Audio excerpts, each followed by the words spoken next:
નમસ્કાર ધોરણ 8ના વહાલા વિદ્યાર્થી મિત્રો, આજે આપણે આ વિડીયો લેક્ચરની અંદર તમારું હિન્દી વિષયનો પાઠ નંબર 2 છે ઈદગાહ, એમનું સંપૂર્ણ એટલે સંપૂર્ણ અભ્યાસ અને સ્વાધ્યાય આ બંનેનું સોલ્યુશન જોવાના છીએ। તો ચાલો મિત્રો અભ્યાસના પ્રશ્નોથી શરૂઆત કરીએ।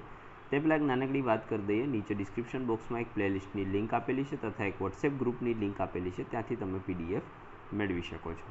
तो જોઈએ પ્રશ્ન પહેલો, निम्नलिखित प्रश्नों के उत्तर दीजिए। જેમાં પહેલું, हामिद ने चिमटा ही क्यों खरीदा?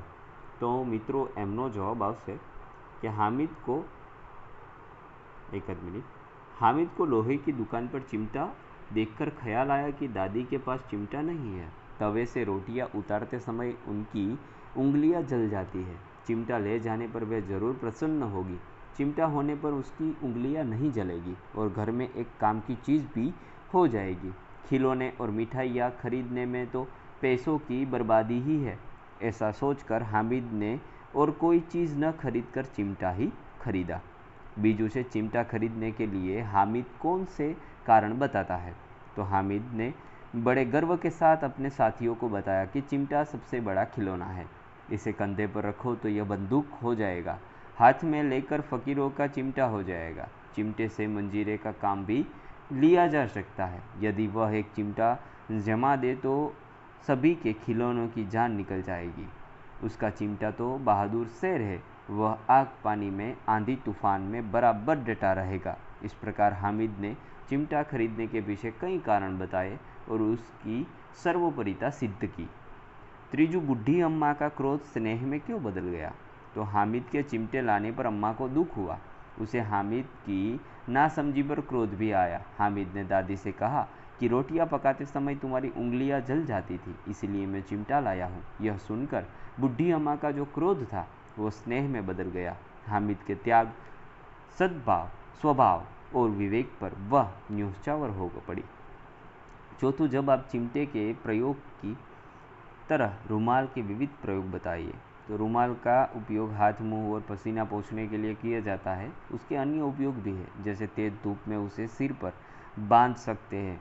हल्की बारिश में भी वह कुछ हद तक सिर को भीगने से बचा सकता है। थैली न हो तो वह साग सब्जी आदि बांधने के काम आ सकता है। रुमाल में जादू के कुछ प्रयोग भी किए जा सकते हैं। प्रश्न नंबर 2 से एक कहानी आपेली है ईदगाह। हवे एवं कीधु कि कहानी का शीर्षक ईदगाह ही क्यों रखा गया? आप इसके अलावा कौन सा शीर्षक रख सकते हैं और क्यों? तो ईद की नमाज पढ़ने के लिए गांव के लोग ईदगाह जाने की तैयारी करते हैं। ईदगाह जाने का सबसे अधिक उत्साह लड़कों में है।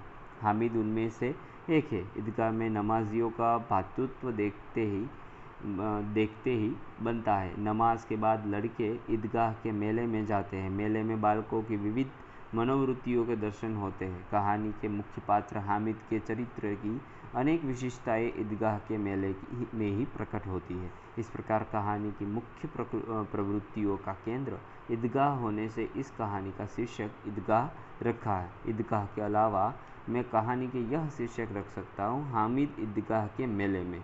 हामिद और उसका चिमटा आदि कहानी का उद्देश्य और आदर्श इन शीर्षकों से जुड़ा हुआ है। प्रश्न ત્રીજાની અંદર તમારે એક પરિચ્છેદ વાંચવાનો છે અને એના ઉપરથી થોડા પ્રશ્નો પૂછેલા છે, એનો આન્સર આપવાનો છે। તો આ ફકરો હવે આપણે વાંચતા નથી, પણ એની ઉપરથી પહેલો પ્રશ્ન છે, ऐतिहासिक ग्रंथों में परोपकार के कौन कौन से उदाहरण मिलते हैं? तो उत्तर है ऐतिहासिक ग्रंथों में परोपकार के लिए उदाहरण में पहलू है, महर्षि दधीची ने मानव कल्याण तथा असुरों के विनाश के लिए अपना शरीर त्याग दिया था। राजा सिबी ने अपने अंग का दान देकर एक कबूतर को प्राण बचाए थे। महर्षि दयानंद ने विष मिलाकर प्राण लेने वाले रसोई जगन्नाथ की जान धन देकर बचाई थी। बीजू, ऋषि मुनियों ने हमें क्या सीख दी है? तो ऋषि मुनियों ने हमें सीख दी है कि निराश्रितों, बेघरों को आश्रय दो, दीन दुखियों और वृद्धों की शारीरिक तथा आर्थिक मदद करो, भूखों को भोजन कराओ और यदि आप विद्वान हो तो विद्या का प्रचार करो। त्रीजू से देश एवं समाज की उन्नति किस प्रकार होगी? यदि सभी लोग अपनी सामर्थ्य और शक्ति के अनुसार परोपकार करते रहे तो देश और समाज की उन्नति होगी। चौथों से विलोम शब्द लिखिए। आश्रित, अवनति, तो आश्रित अनाश्रित और अवनति तो उन्नति।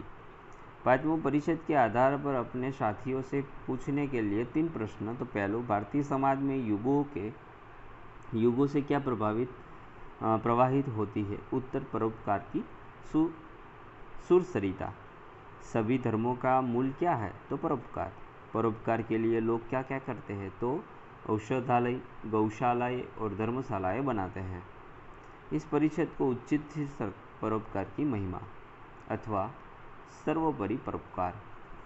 प्रश्न नंबर 4 से, तुम भी हामिद की तरह किसी न किसी मेले में गए होगे, वहाँ तुम्हें क्या क्या खरीदा और क्यों खरीदा?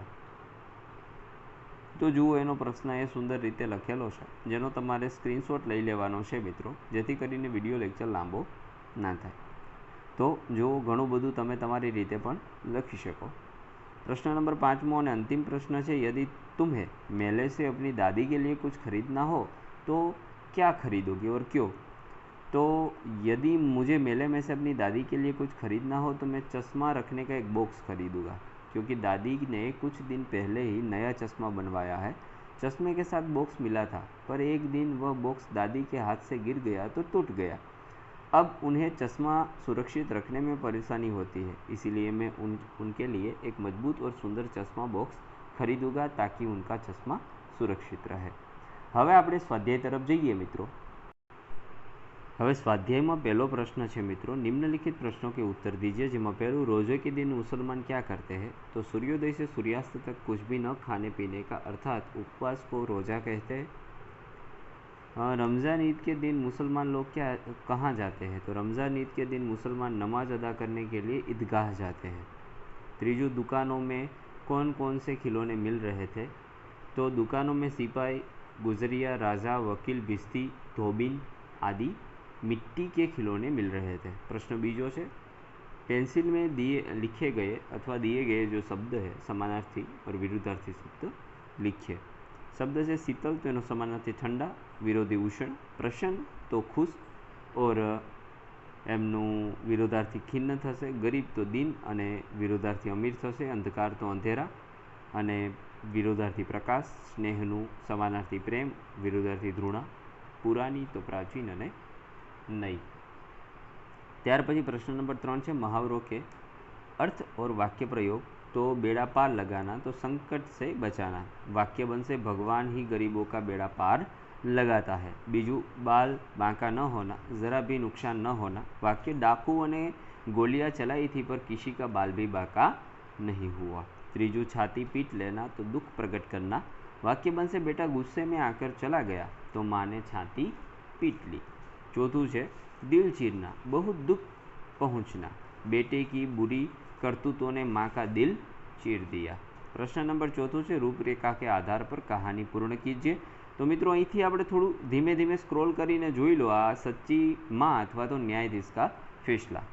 તો આ જોતા જાઓ અને સ્ક્રીનશોટ લેવો હોય તો પણ લઈ લેજો, અથવા તો તમારે વિડીયો પોઝ કરીને લખવું હોય તો લખી લેજો। આપણે ધીમે ધીમે સ્ક્રોલ કરીએ છીએ જેથી કરીને તમને વિડીયો પોઝ કરવા અને સ્ક્રીનશોટનો સમય મળે। અને આપણે દરેક ફકરા માટે અલગ અલગ કલર રાખેલો છે જેથી કરીને તમારે મિસગાઈડ ન થાય। चलो, एमना पछी 5मो प्रश्न है, निम्नलिखित अर्थपूर्ण कहानी को अपने शब्दों में पूर्ण कीजिए। तो एमां पण कहानी है, तो एमने पण आपणे धीमे धीमे स्क्रोल करी दईए, जे तमारे जोई लेवानी छे अने लखी देवानी छे।